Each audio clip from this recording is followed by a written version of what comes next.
Eclesiastés capítulo 7, verso 10.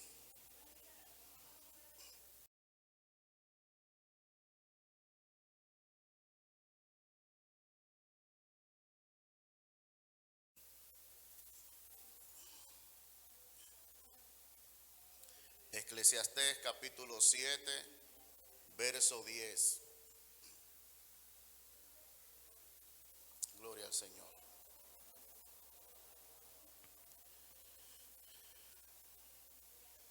Puede buscarlo ahí, me interesa que todo el que pueda lo lea. Aleluya, gloria al Señor.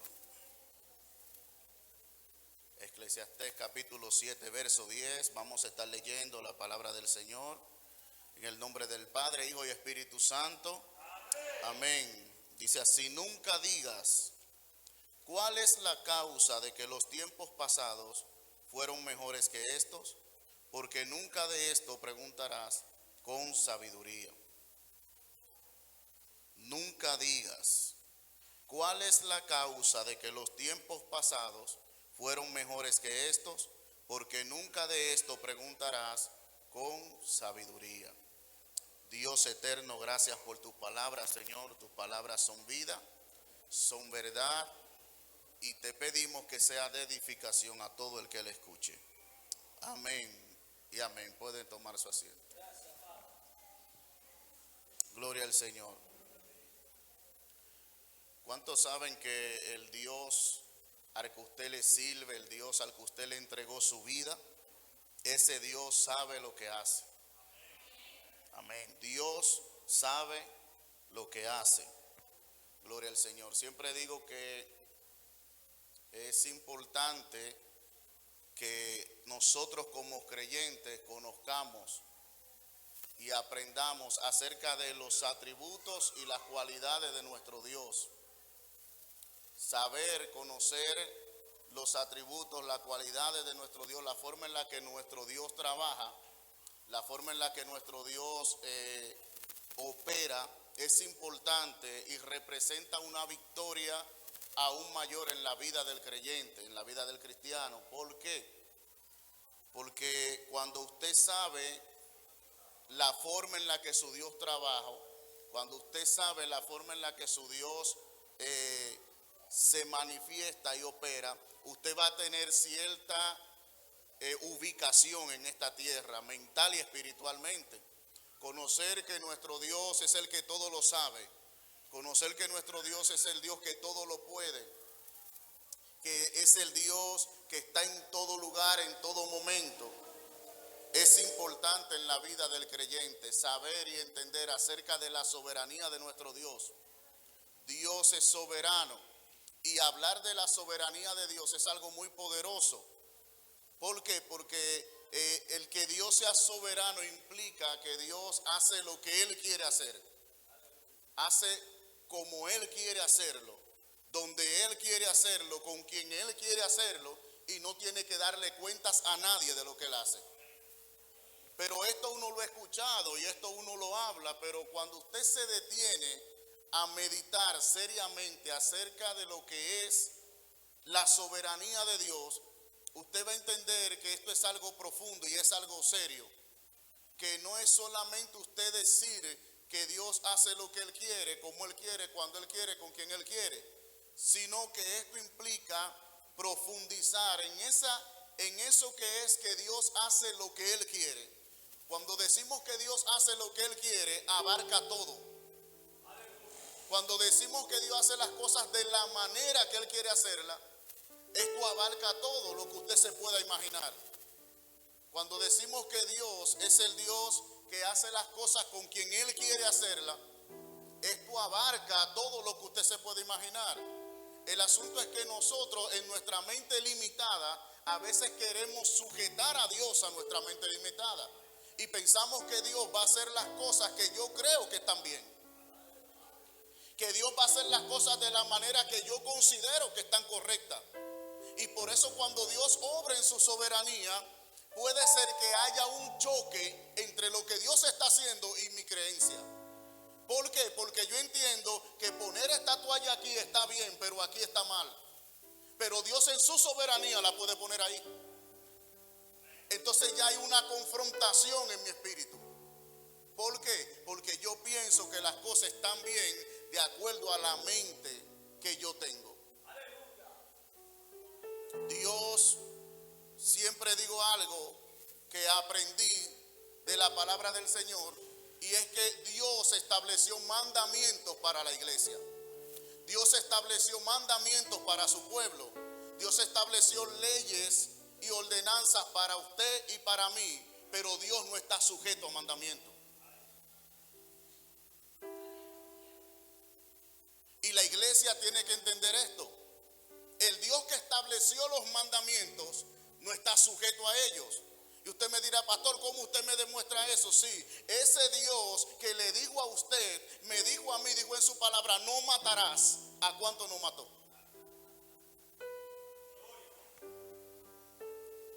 Ese Dios que dijo, no matarás, en una ocasión tomó a un rey y le dijo, yo quiero que tú vayas a la tierra de Amalek y allí mates mujeres, niños, hombres, vacas, todo lo que tú encuentres, mátalo. Y me imagino, Señor, pero tú eres que dice que no debo matar y me estás mandando a matar. Lo que pasa es que el mandamiento es para ti, no para mí. Yo no estoy sujeto a mandamientos.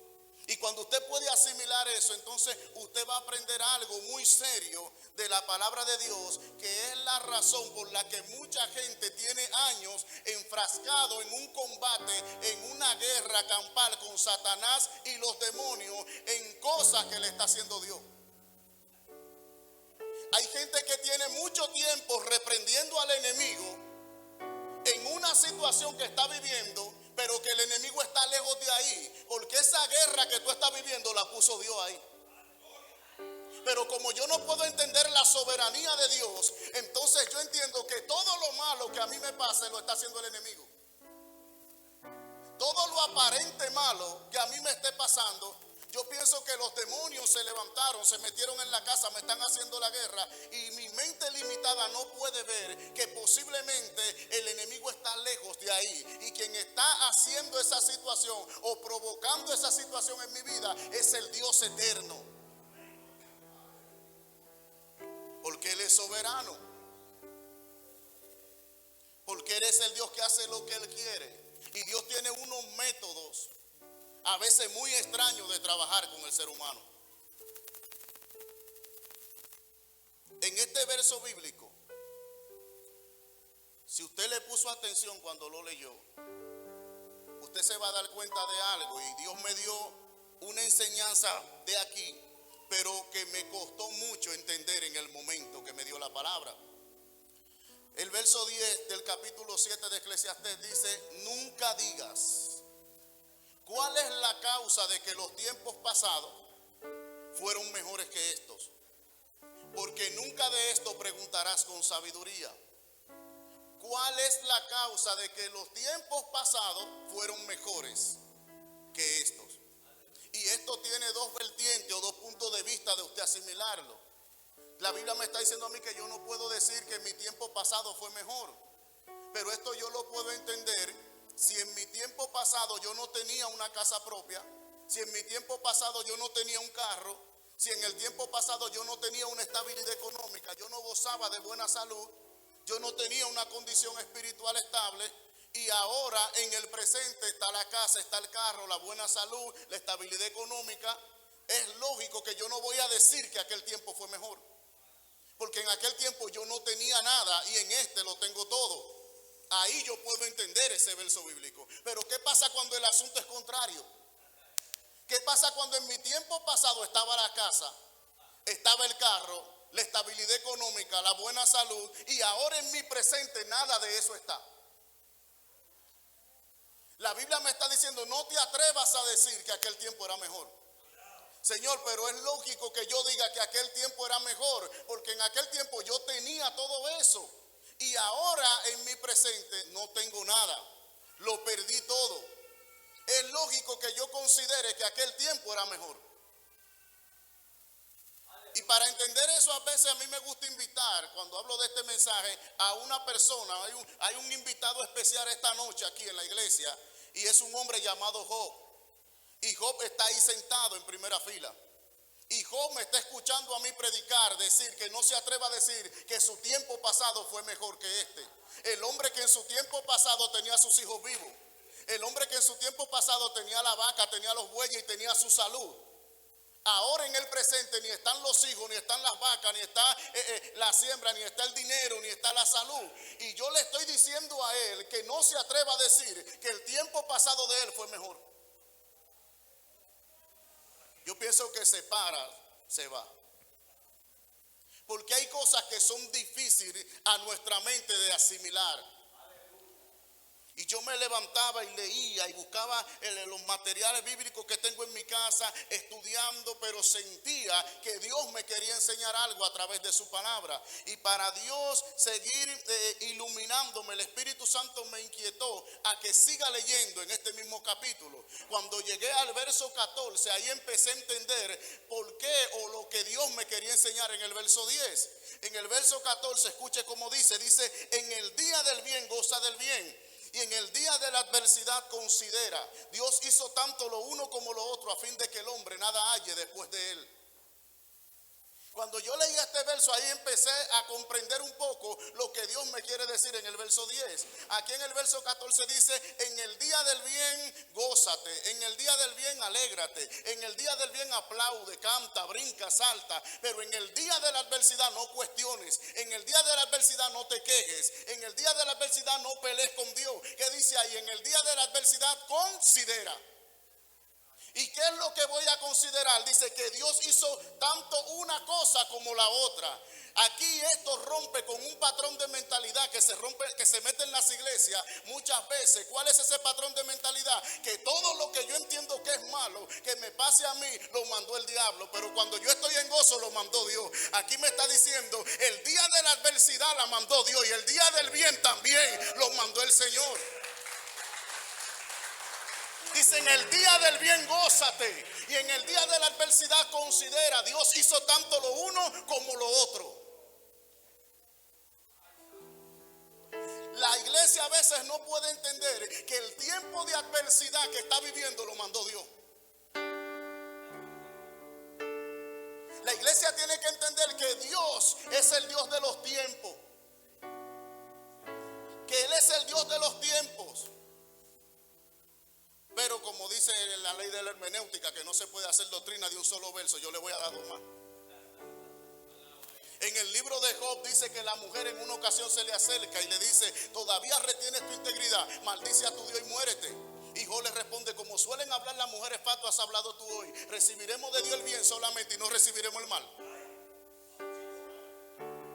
En el libro de Lamentaciones, capítulo 3, verso 37, dice, ¿quién será aquel que se atreva a decir que pasó algo que el Señor no lo mandó? Si de la boca del Altísimo sale lo bueno y sale lo malo.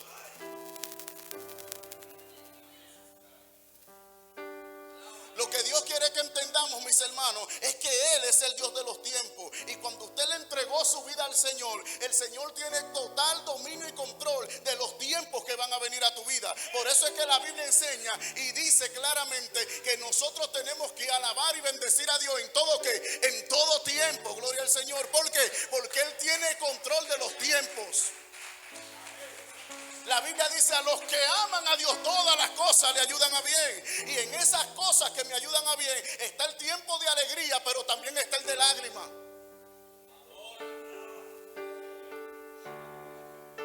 La pregunta del $1.000.000 sería entonces, pastor, ¿y por qué permite Dios el tiempo malo? Eso sería lo que quizás todo el mundo quiere saber. Si Dios manda el tiempo bueno y también manda el malo, ¿para qué manda Dios el malo? Porque el bueno yo lo entiendo. Yo entiendo que el tiempo bueno venga a mí, pero el malo, ¿para qué? El mismo libro de Eclesiastés capítulo 3 dice, todo tiene su tiempo. Y da un listado ahí, dice, hay tiempo de guerra, hay tiempo de paz, hay tiempo de alegría, hay tiempo de lágrimas. Pero en el verso 11 dice, todo lo hizo hermoso en su tiempo. Entonces este pasaje me está diciendo a mí que Dios manda el tiempo de guerra, pero que Dios manda el tiempo de paz, que Dios manda el tiempo de alegría, pero Dios manda el tiempo de lágrimas. Pero el verso 11 dice que Él todo lo hizo hermoso en su tiempo. Así que yo puedo entender que mi tiempo de paz sea hermoso, pero el de guerra. Yo puedo entender que mi tiempo de alegría sea un tiempo hermoso, pero el de lágrimas. Pero ahí me está diciendo que Él lo hizo hermoso en su tiempo. ¿Y por qué el tiempo de guerra en mí entonces sería hermoso? ¿Por qué el tiempo de lágrimas, de adversidad sería hermoso para mí? Por lo que va a producir en mí. Porque Dios es un Dios de propósito. Y todo lo que Dios haga en tu vida tiene una razón de ser. Tiene un motivo. Dios no manda una adversidad a tu vida para Él deleitarse con tu sufrimiento. No. Dios manda situaciones, manda crisis, manda procesos. Pero algo Dios está haciendo. Hay cosas que Dios tiene que llevarse de ti. Y hay cosas que Dios tiene que traer a tu vida. Gloria al Señor. Pero Él lo hace a base de tiempos.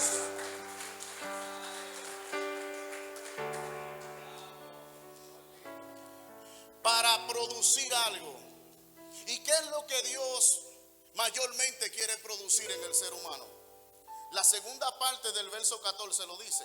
Él hizo tanto lo uno como lo otro a fin de que el hombre nada halle después de él. Lamentablemente, y es triste decirlo, Dios sabe y conoce que nosotros los seres humanos, cuando estamos bien, tenemos la tendencia de alejarnos de Dios.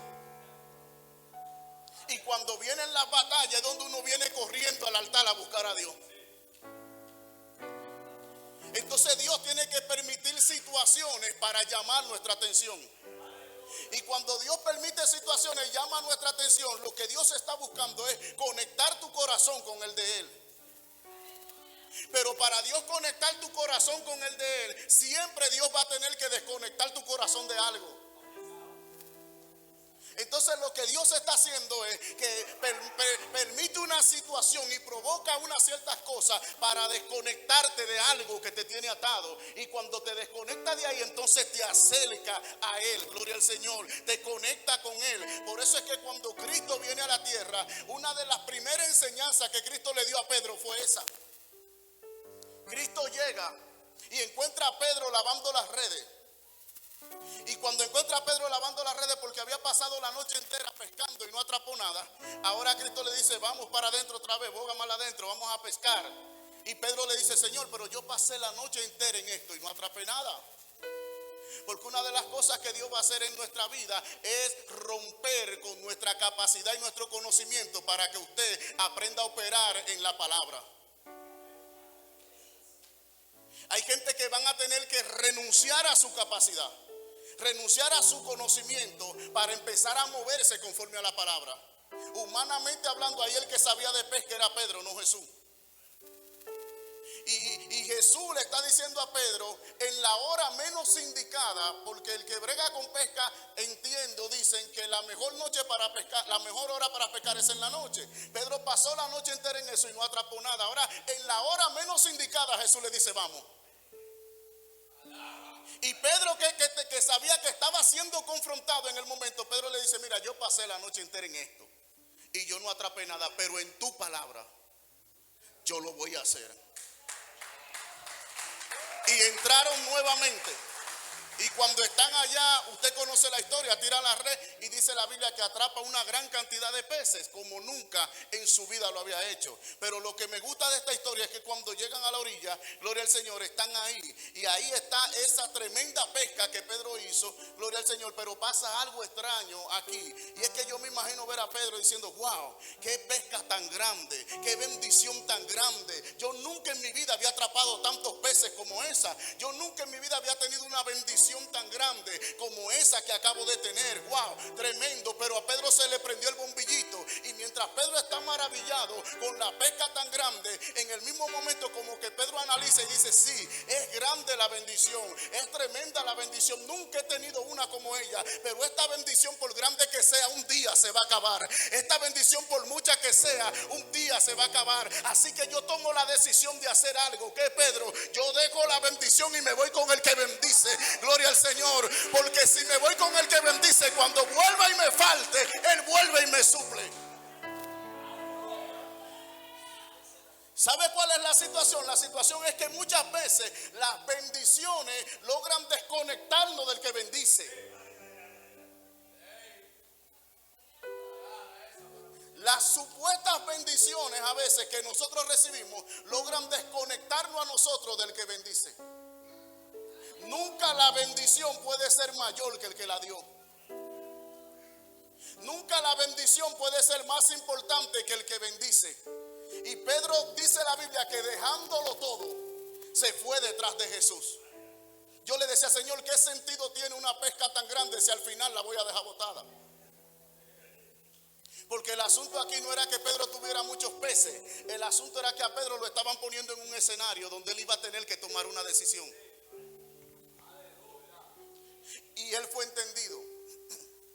Y dijo, espérate, esto es mucho, es bonito, pero se va a acabar un día. Mi garantía es irme con el que bendice. Porque mientras yo permanezca con el que bendice, Él suplirá todas mis necesidades conforme a sus riquezas en gloria. Lamentablemente el enemigo logra distraer. El enemigo logra envolver a la gente con cosas materiales. El enemigo logra envolver a la gente con cosas terrenales. Y muchas veces la gente está cada día más desconectado de Dios y no se ha dado cuenta. Muchas veces la gente está desconectada de Dios y es el último en enterarse. Por las mal llamadas bendiciones. Porque no todo debe ser llamado bendición. Hay cosas que son muy lindas, pero te alejan de Dios. Eso no es bendición. Entonces Dios necesita prepararnos a nosotros, capacitarnos para que las cosas materiales, las cosas terrenales no nos desconecten de Él.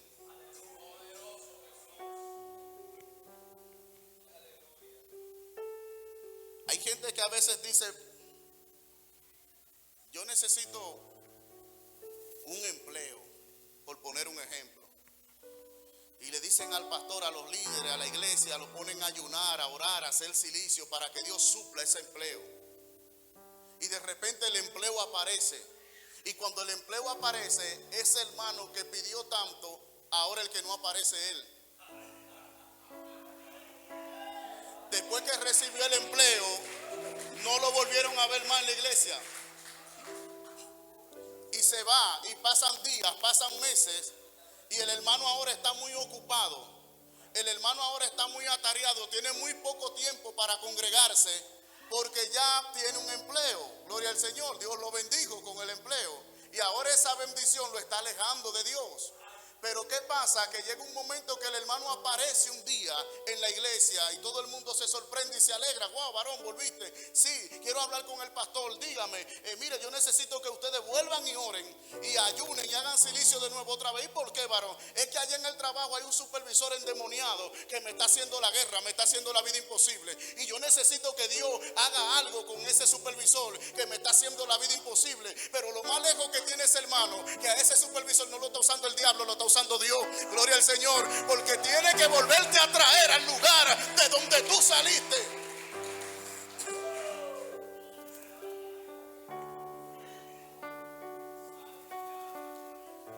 Y Dios tiene que provocar una tormenta allá para traerte aquí. ¿O qué fue lo que usó Dios para poner a Jonás en el camino que tenía que estar? Dios tuvo que levantar una tempestad, una tormenta, para que el hombre se tirara del barco que lo estaba llevando por donde no era. Gloria al Señor. Aleluya. Hay gente que Dios tiene que levantarle tormenta para volverlo a colocar al lugar de donde se fueron. Espíritu de Dios. Dios sabe lo que hace. Dios sabe lo que hace. Aunque usted no lo entienda, aunque yo no lo entienda, aunque cuestione a Dios por no entender las cosas que estoy viviendo, al final Dios sabe lo que está haciendo en nuestra vida. Gloria al Señor. Dios tiene que hacer en su soberanía ciertos tipos de trabajos que muchas veces uno no entiende. Y mire, a veces nosotros utilizamos términos en las iglesias, pero sin el sentido correcto. Por ejemplo, estamos viviendo un tiempo donde algunos ministerios son muy atacados. Y usted ve que hay gente que como que para desligarse de eso, cuando tú le dices pastor, ministro, profeta, esto y lo otro, dice no, varón, no me diga así, no me ponga todos esos títulos, yo solo soy un simple siervo. Y utilizamos la palabra siervo como que el siervo es lo más insignificante que hay en el reino. Pero yo descubrí que el nombre siervo le está quedando grande a mucha gente. Porque el siervo es aquel que hace lo que su Señor dice. Y a veces nosotros estamos haciendo de todo menos lo que el Señor dice. Y utilizamos el término siervo como de una forma de humillación y de humildad. Pero el nombre siervo es más grande. Porque hay profetas que no son siervos, hay pastores que no son siervos, hay apóstoles que no son siervos, hay evangelistas que no son siervos, gloria al Señor, porque no están haciendo lo que el Señor quiere que hagan.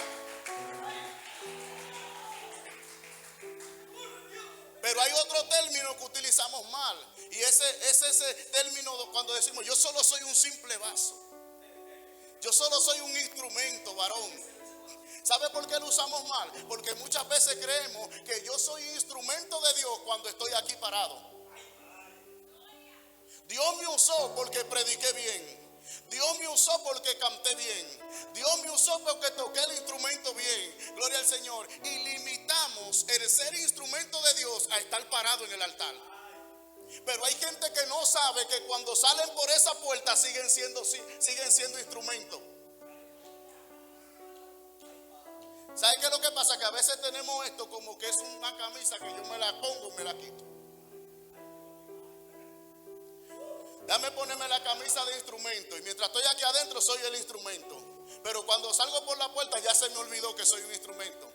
Y esto es delicado, ¿sabe por qué? Porque cuando usted no entiende que saliendo por ahí sigue siendo instrumento, usted puede verse involucrado en situaciones desagradables. ¿Por qué? Por no entender. ¿Por qué? Porque el instrumento tiene un dueño. Mire, ese piano está ahí, pero el varón lo está tocando, gloria al Señor.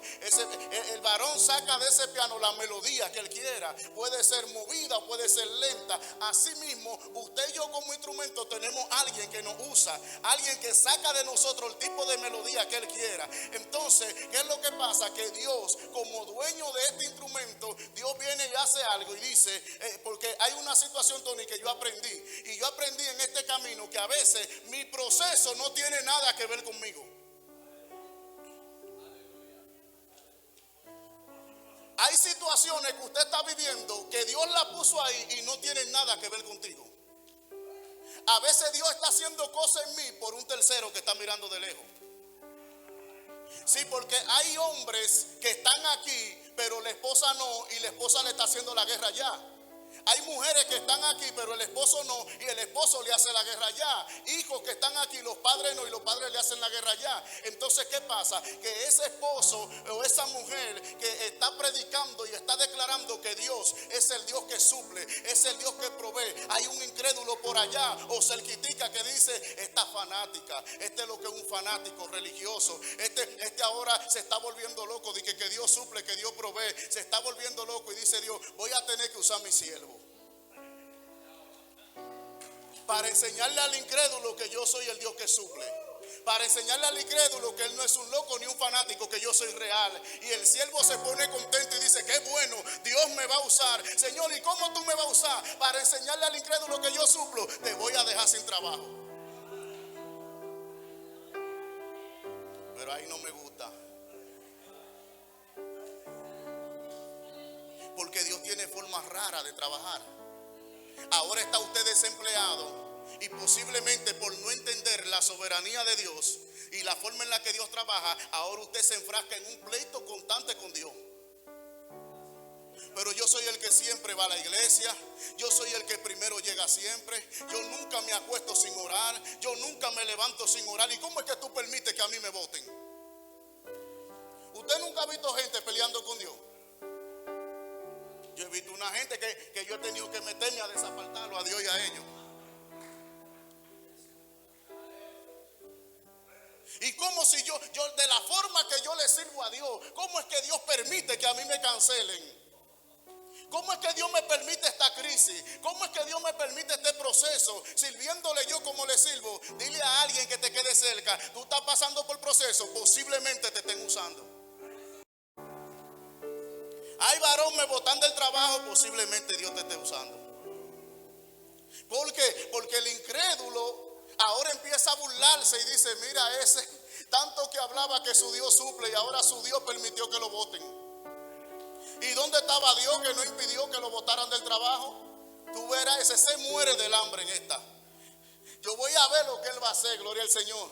Y ellos no saben ninguno que Dios está obrando, que Dios está haciendo algo. Ahí está el siervo un poco deprimido porque lo botan del trabajo, y el incrédulo se está gozando por allá, gloria al Señor, porque dice, mira el fanático que tanto hablaba, lo botaron y Dios no hizo nada, pero ellos no saben que Dios está haciendo algo, gloria al Señor. Y ahora pasa un mes, pasan 2 meses, pasan 3 meses, y el que botaron del trabajo, el incrédulo se da cuenta de algo de repente. ¿Y qué es lo que se da cuenta? Que el incrédulo dice, ven acá, pero tiene 4 meses desempleado y sigue desayunando, comiendo y cenando. ¿Qué es lo que pasa? Tiene 5 meses desempleado y viste mejor que yo. ¿Qué es lo que pasa? Entonces ahí empieza a reconocer que no es un fanático, que tiene un Dios real y verdadero.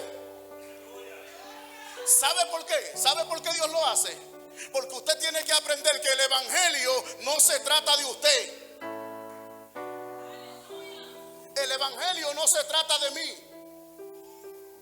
Todo lo que Dios haga en mi vida lo va a hacer para que lo conozcan a Él.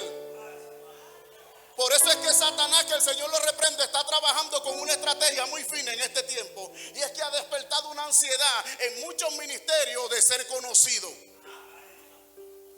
Hay muchos ministerios hoy en día que lo que quieren es fama. Hay muchos ministerios hoy en día que lo que persiguen es ser famoso, ser conocido. ¿Sabe por qué? Porque no han entendido que esto no se trata de ellos, que esto se trata de Dios. Cristo no murió en la cruz para que me conozcan a mí. Él murió para que lo conozcan a Él.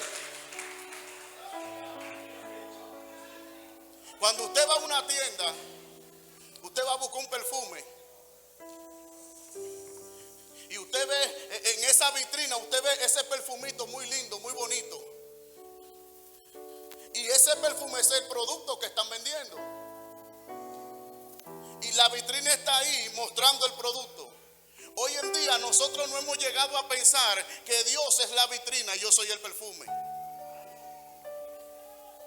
Y no nos hemos dado cuenta que Dios aquí en la tierra estableció vitrinas y que el perfume es Jesús.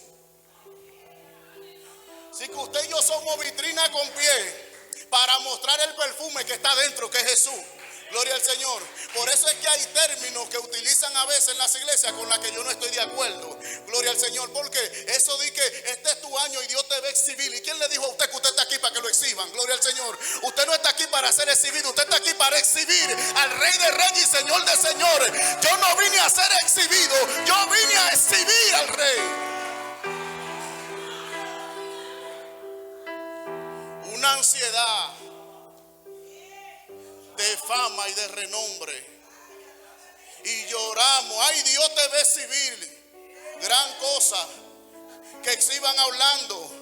La gente tiene que abrir los ojos, porque en Génesis capítulo 3, ¿sabe qué dice la Biblia? Cuando Dios ya estaba determinando destruir el mundo, dice la Biblia que en la tierra estaban los gigantes y los hijos de los gigantes, que fueron los hombres de guerra y de renombre de ese tiempo. Pero más para abajo dice, pero Noé halló gracia ante los ojos de Dios. Y cuando vino el diluvio, el famoso se fue a pique, el de renombre se fue a pique, pero Noé halló gracia y fue salvo ante los ojos de Dios.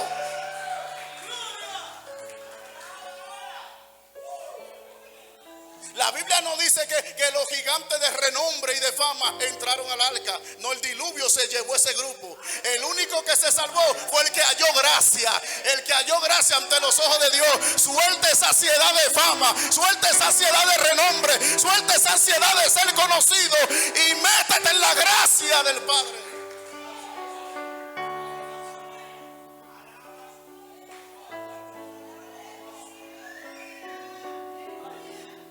Pero dice la Biblia, en el Nuevo Testamento va a pasar algo peor.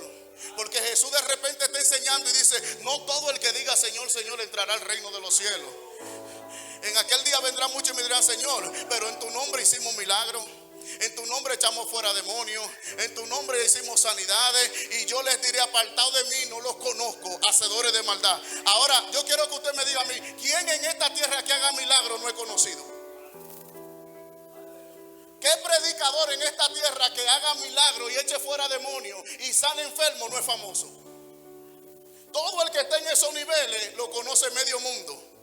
Pero a esa gente que lo conocían tanto en la tierra, es triste que Jesús le va a decir: apártate de mí, yo no te conozco, hacedor de maldad. Gloria al Señor. Así que yo no estoy buscando ser conocido aquí. Yo quiero que me conozcan allá en el reino de los cielos.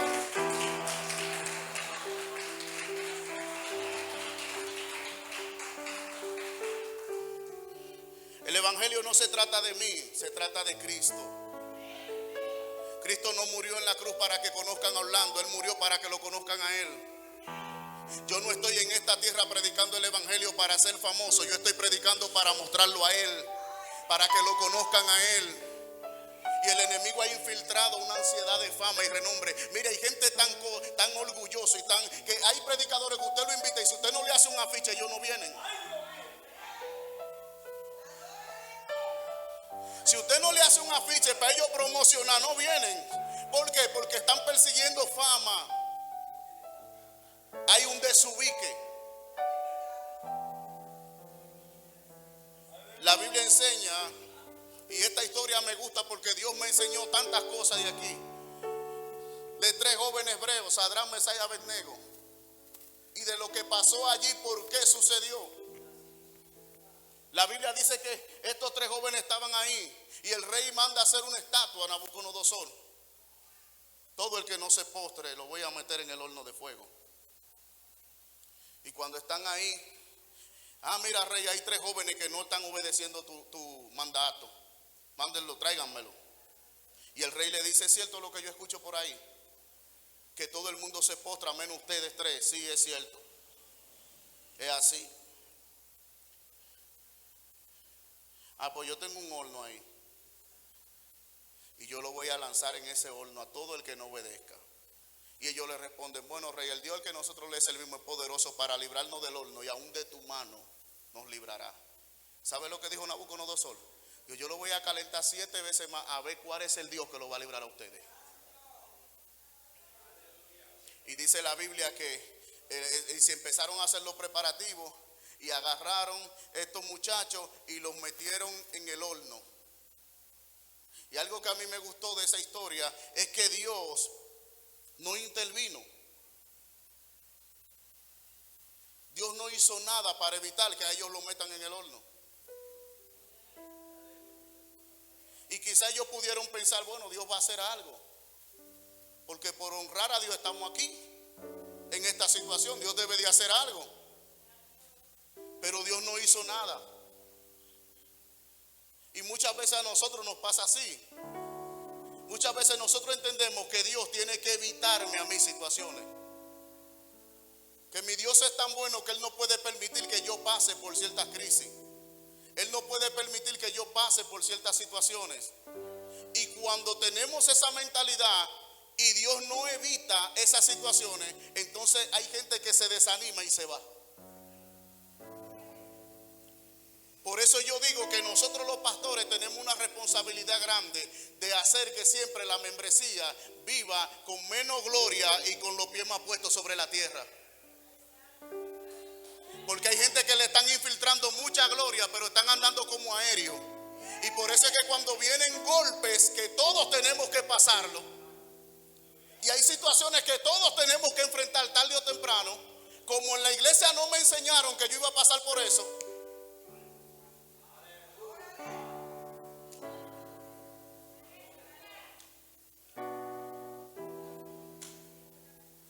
Este es el tiempo de gloria.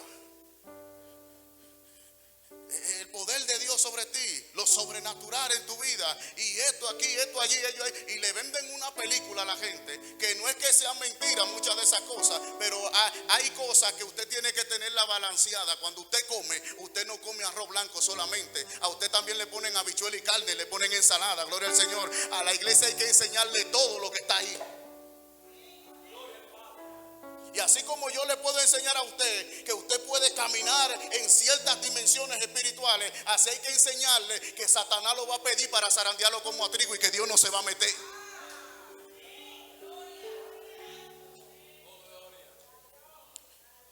Lo agarran y los lanzan al horno de fuego.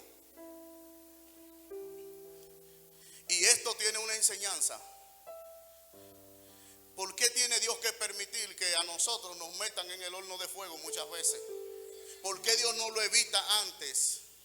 Porque recuerde lo que le acabo de decir. Esto no se trata de usted. Esto se trata de Él. Y cuando nosotros estamos fuera del horno, todo el mundo nos ve a nosotros. Pero cuando nos meten adentro es que se empieza a ver el número 4 que anda con nosotros.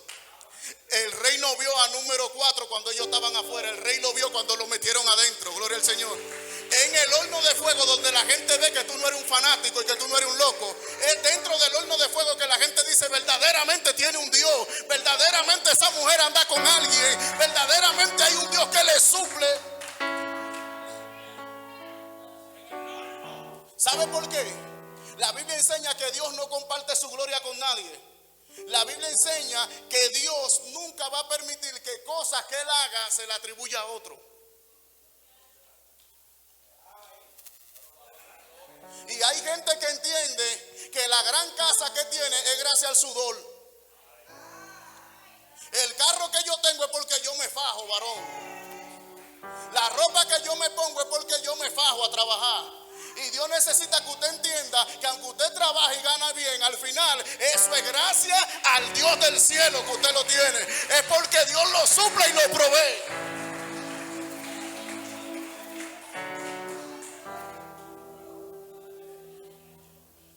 Por eso el cristiano tiene que estar ubicado en lo que Dios le ha dicho. A Abraham Dios le dijo: te voy a bendecir, te voy a prosperar, te voy a hacer grande. La Biblia hay un verso donde dice que Abraham era riquísimo. Dios le prometió a Abraham cosas grandes, pero sabe que Abraham estaba ubicado en esa promesa. Y cuando llega un momento que Abraham tiene que ir a libertar a Lot en un problema que hubo, a libertar a la gente de Sodoma, dice la Biblia que cuando vino de allá para acá con la victoria, el rey de Sodoma le dice: oye, vamos a hacer un negocio. ¿Cuál es el negocio? Dame la gente y quédate con el botín. Pero ese botín no eran 2 pesos, ese botín era para que Abraham no pensara en dinero jamás en su vida. ¿Y sabe lo que le dijo a Abraham? Vive Jehová, que ni un hilo de grana tomaré de tu mano, para que luego tú no digas que tú enriqueciste a Abraham. Gloria al Señor. Todos los favores no se reciben. Toda la ayuda no se recibe, porque hay cosas que Dios la va a hacer en tu vida y nadie se la puede atribuir.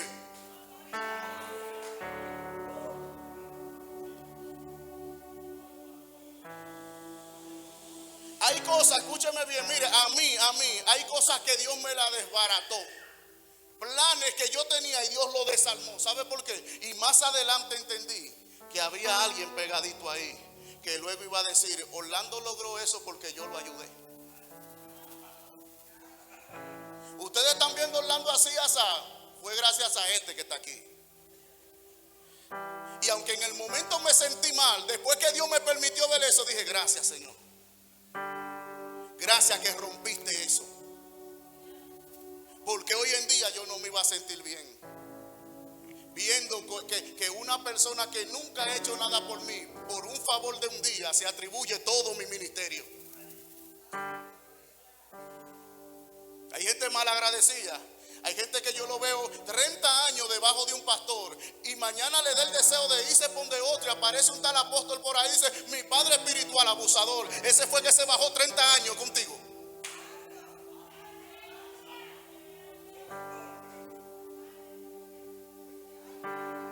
Y al que se fajó lo sueltan.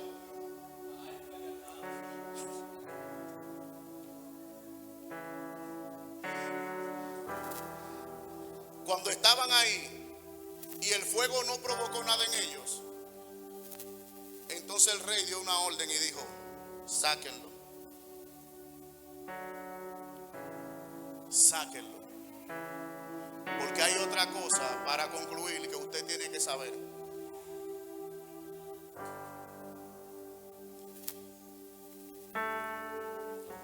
¿Cuántos de los que están aquí han pasado por proceso? Levante su mano, no le dé vergüenza. ¿Cuántos de los que están aquí ahora en el presente presentes están pasando por alguna situación, alguna batallita.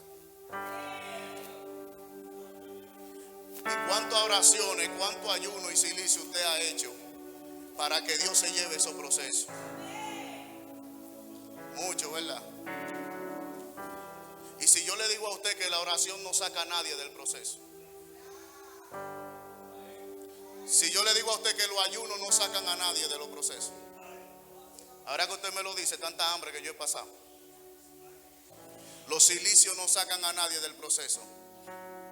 En los procesos se ora, se ayuna, se hace silicio, pero eso no te saca del proceso. Lo que te saca del proceso es aprender del proceso. Porque todo proceso viene con un regalito. Y dentro de ese regalito hay algo que se llama enseñanza. Y cada vez que Dios manda un proceso a su vida, es porque algo te quiere enseñar. Así que la actitud, desde que se levanta o viene un proceso a nuestra vida, de orar y empezar a hacer cosas para que Dios se lleve el proceso, hay que dejarla. ¿Por qué? Porque en esa crisis, en ese tiempo malo, en ese proceso, Dios te quiere enseñar algo. Pero nosotros los cristianos, desde que viene una guerra, lo que queremos es que la guerra se vaya al otro día. Y empezamos a orar y a hacer de todo para que Dios se lleve la guerra. Yo he aprendido en medio de situaciones a detenerme, respirar hondo, contar hasta 10 y decirle al Señor, ¿qué me quieres enseñar ahora? Por eso es que Abacú, que era un hombre que se quejaba mucho y cuestionaba y decía, Señor, pero ¿por qué tu pueblo tenemos que estar así, pasando por esto, atravesando tantas cosas y tú no haces nada? Y cuando Dios se le reveló y le habló, el vocabulario de este hombre que se quejaba tanto cambió. Y ahora el que se quejaba dice, aunque la higuera no florezca, aunque no haya fruto en las vides, aunque no haya vaca en los corrales, con todo yo me gozaré en el Dios de mi salvación.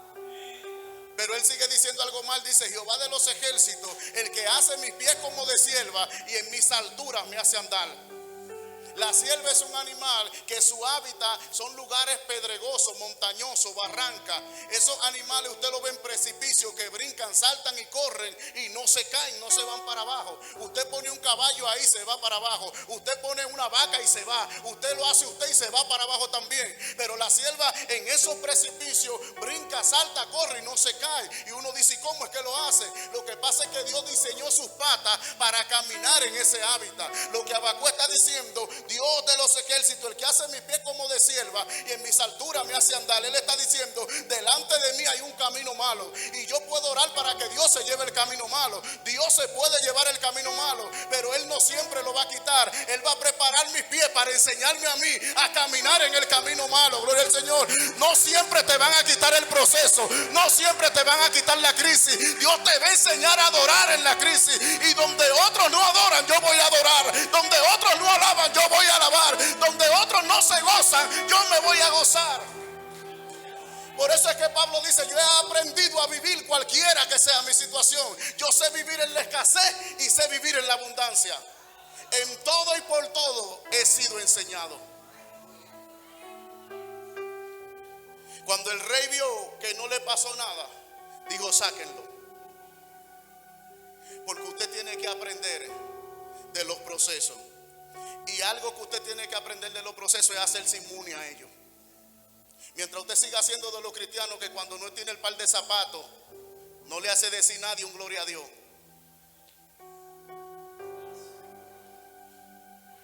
No va a honrar a Dios.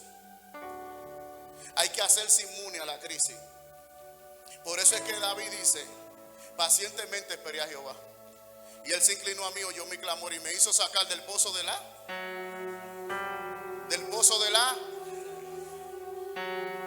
David estaba en el pozo de la desesperación. Pero el verso 1, ¿cómo dice que él estaba esperando? ¿Y cómo puede alguien estar paciente estando en el pozo de la desesperación? Él estaba donde se suponía que esté desesperado, pero él dijo, pacientemente esperé a Jehová. Y cuando Dios llegó, que lo vio paciente donde se supone que esté desesperado, ¿qué dijo Dios? Dice David, me hizo sacar del pozo de la desesperación. ¿Por qué? Porque la desesperación no ocasionó nada en él. Como el fuego no ocasionó nada en los tres jóvenes, el mismo que decir, sáquenlo. Usted quiere salir de su proceso, vuelva a ser inmune a su proceso. Y entonces se manifestó el porqué de toda esa película. Cuando salieron del horno, el mismo rey que dijo, lo voy a calentar 7 veces más, ve cuál es el Dios que lo va a librar.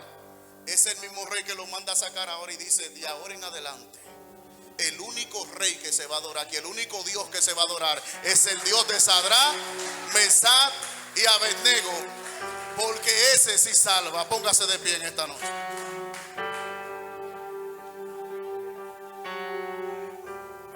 Aleluya. Gracias, Jesús.